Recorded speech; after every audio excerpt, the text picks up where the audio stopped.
धुसफूस असेल नसेल मला माहित नाही, परंतु ही राष्ट्रवादी भारतीय जनता पार्टी चालवते हे तर कळतंय आता. कोणती?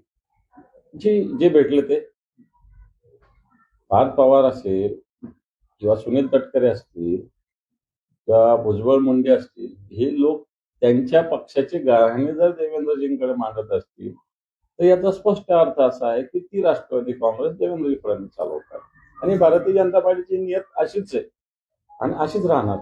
धुसफूस कायम असते ते लोक भाजपमध्ये जाऊ शकतात. हो, भाजप हेच करणार आहे, हा पक्ष पूर्णपणे फोडणार आणि आपलं इप्सित साध्य करणार.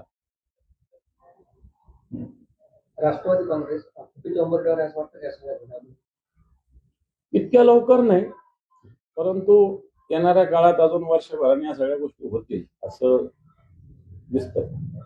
नागपूरमधून एका पोलिसांचं धक्कादायक उत्तर आलंय, आमच्या गाडीत डिझेल नाही तर तुमच्या बेपत्ता मुलीला शोधायचं कसं? हे सुशासन आहे.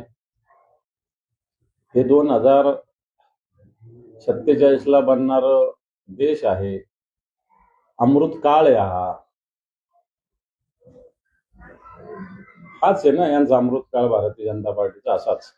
डिझेल नाही म्हणून आमची मुलगी बेपत्ता ती शोधू शकत नाही तुम्ही, आता हा अमृत काळ आहे भारत देशासाठी.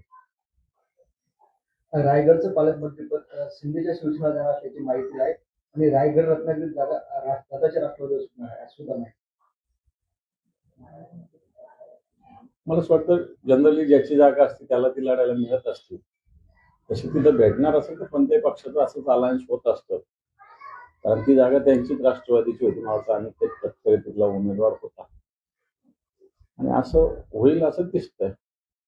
मोठेगावकरांचं लातूर पॅटर्न पुन्हा चर्चेत आलंय. कितीतरी विद्यार्थ्यांचं भविष्य या सगळ्या त्यांच्या सगळ्या परीक्षा रद्द करावी लागली. खरं तर हे ट्युशन क्लास एक लाट का आलेली आहे. शाळा कॉलेजमध्ये नीट शिकवलं जात नाही, शिक्षण विभागाचं त्याच्याकडे दुर्लक्ष आहे, उच्च शिक्षण विभागाचं दुर्लक्ष आहे आणि म्हणून विद्यार्थी ट्युशन क्लासकडे वळतात. आता या ट्युशन क्लासेस अतिशय व्यावसायिक झालेले आहेत. आधी या सगळ्या गोष्टी थोड्या बहुत कधीतरी व्हायच्या, परंतु आता यांच्या जाहिरातीतच लिहिलेलं आहे की 100% पेपर उतरणारा क्लास, 50% पेपर उतरवणारा क्लास, अशा जाहिराती यांच्या. आणि मोठेगावकरांसारखीची वृत्ती ही तरुण पिढी बर्बाद करणारी आहे.